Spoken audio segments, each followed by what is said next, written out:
Well, good morning, and welcome to another Bible Coffee. My name is Travis. It's wonderful to be here with you.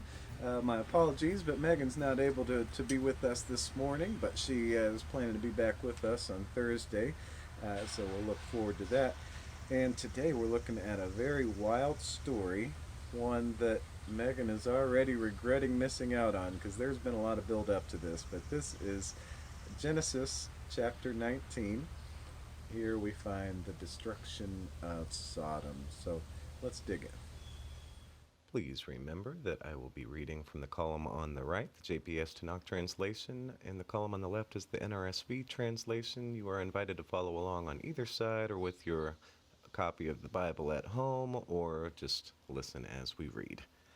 Genesis chapter 19. The two angels arrived in Sodom in the evening, as Lot was sitting at the gate of Sodom. When Lot saw them, he rose to greet them, and bowing low with his face to the ground, he said, "Please, my lords, turn aside to your servant's house to spend the night. Bathe your feet, then you may be on your way early." But they said, "No, we'll spend the night in the square." But he urged them strongly, so they turned his way and entered his house. He prepared a feast for them and baked unleavened bread, and they ate. They had not yet lain down when the townspeople, the men of Sodom, young and old, all the people to the last man, gathered about the house. And they shouted to Lot and said to him, "Where are the men who came to you tonight? Bring them out to us, that we may be intimate with them." So Lot went out to them to the entrance, shut the door behind him, and said, "I beg you, my friends, do not commit such a wrong. Look, I have 2 daughters who have not known a man. Let me bring them out to you, and you may do to them as you please. But don't do anything to these men, since they have come under the shelter of my roof." But they said, "Stand back. The fellow," they said, "came here as an alien, and already he acts the ruler. Now we will deal worse with you than with them." And they pressed hard against the person of Lot, moved forward to break the door, but the men stretched out their hands and pulled Lot into the house with them and shut the door. And the people who were at the entrance of the house, young and old, were struck with blinding light, so that they were helpless to find the entrance. Then the men said to Lot, "Whom else have you here? Sons-in-law, your sons and daughters, anyone else that you have in the city, bring them out of the place. For we're about to destroy this place, because the outcry against them before the Lord has become so great that the Lord has sent us to destroy it." So Lot went out and spoke to his sons-in-law who had married his daughters and said, "Up, get out of this place, for the Lord is about to destroy the city." But he seemed to his sons-in-law as one who jests. As dawn broke, the angels urged Lot on, saying, "Up, take your wife and your 2 remaining daughters, lest you be swept away because of the iniquity of the city." Still he delayed, so the men seized his hand and the hands of his wife and his 2 daughters in the Lord's mercy on him, and brought him out and left him outside the city.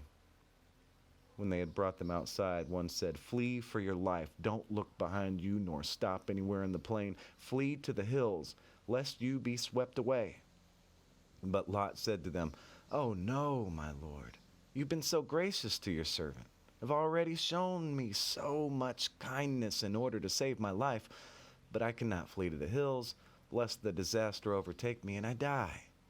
Look, that town there is near enough to flee to. It's such a little place. Let me flee there. It is such a little place, and let my life be saved." He replied, "Very well.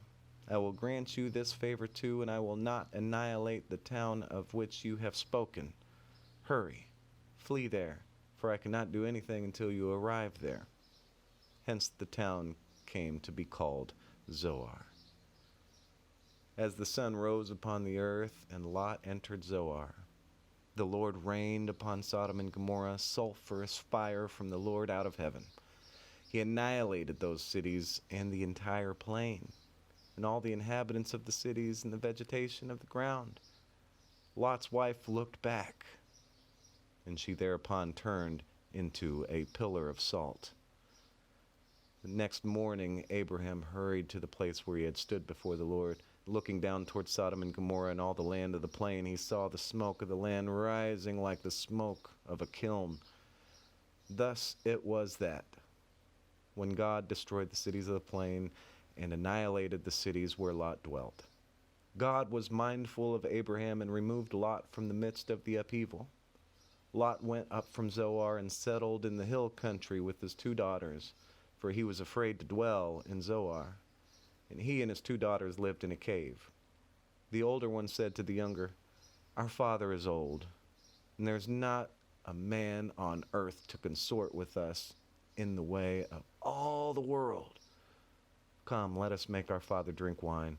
Let us lie with him, that we may maintain life through our father." That night they made their father drink wine, and the older one went in and lay with her father. He did not know when she lay down or when she rose. The next day the older one said to the younger, "See, I lay with father last night. Let us make him drink wine tonight also, and you go and lie with him, that we may maintain life through our father." That night also they made their father drink wine. The younger one went and lay with him, did not know when she lay down or when she rose. Thus the 2 daughters of Lot came to be with child by their father. The older one bore a son and named him Moab. He is the father of the Moabites today. And the younger also bore a son, and she called him Ben-Ami. He is the father of the Ammonites of today. The grass withers, the flower fades, but the word of the Lord lives forever, and this is the word of the Lord. Thanks be to God. Well, brothers and sisters, there's an awful lot going on in that passage, isn't it? Oh, man. Just a few key points. Those angels that visited Abraham, they went on down to Sodom. Something interesting there. There was 3 angels that visited Abraham, but there's only 2 angels that go down to Sodom, so I'm not really sure what happened to the 3rd angel. But they head on down there to go see for themselves if the outcry to the Lord was just all what it was made out to be, if it was really as bad as they were saying. God wanted to see. God heard about how bad it had gotten, and God wanted to go see. Right away, Lot sitting at the entrance of the gate to Sodom and welcomed him, invited him over to their house, and of course all the townspeople gang up on him. Lot tries to protect him. Then they start ganging up on Lot and pressing him against the house as he's trying to protect the angels in the house. And Lot makes a very disturbing offer, offering his daughters that they could do whatever they want with his daughters, but just leave the angels, the guests, the visitors alone. And then the angels save Lot. They strike everybody with blinding light, bring Lot inside, and then they have Lot and his family flee before the place is destroyed. They flee. They go to Zoar first, one of the cities of the plain, one that happened to not get destroyed. And then from there it goes on to the hill country, and we find that wild bit at the end with Lot and his daughters. So what do we do with all of this? What is the point of the Sodom and Gomorrah story? What should we gain? Because with the Sodom and Gomorrah story, first of all, don't be like Sodom. We've got that. What is the depravity that we're not trying to be like? And while this story gets spun into being all about homosexuality, of course we're familiar with a word called sodomy, and that word actually comes from Sodom, which comes from the story, which, of course points back to an issue with homosexuality. But the scripture doesn't even reference the homosexuality as the issue. What's going on here is the people of the town, every single person in town wants to rape these angels. And I'm sorry for using strong language today, but that's what's going on here. Don't rape. That is one of the most evil, most depraved, most awful forms of sin that there is. It is the utter, complete opposite of hospitality, as we learn with Abraham, how he welcomed the angels. Sodom was the complete opposite. So I don't know, but obviously we don't want to be like Sodom, because that creates all kinds of suffering. Why do you think God was hearing about the suffering of Sodom? You know, as the people were crying out. I mean, think about the Noah story. When God resolved to wipe out all of humankind for their sin, and then God resolved never do it again, and God promised never do it again, we could probably gather that God seeing all the people die like that was really hard to take in. And it's not an easy thing for God to do, and so of course God regretted it. Here, what God is doing with Sodom is not an easy thing, and of course God was actually trying to avoid having to do this, going to check it out to see if the situation was real. So, speaking of that, that may be another lesson that we could take out of this, is not just to take everything on face value when we hear it, but when we hear something, then take a closer look and see for ourselves to see if it's the truth or if we've just been hearing things that weren't quite true. There's the issue of faithfulness. So first of all, faithfulness, as we see with Lot, faithfulness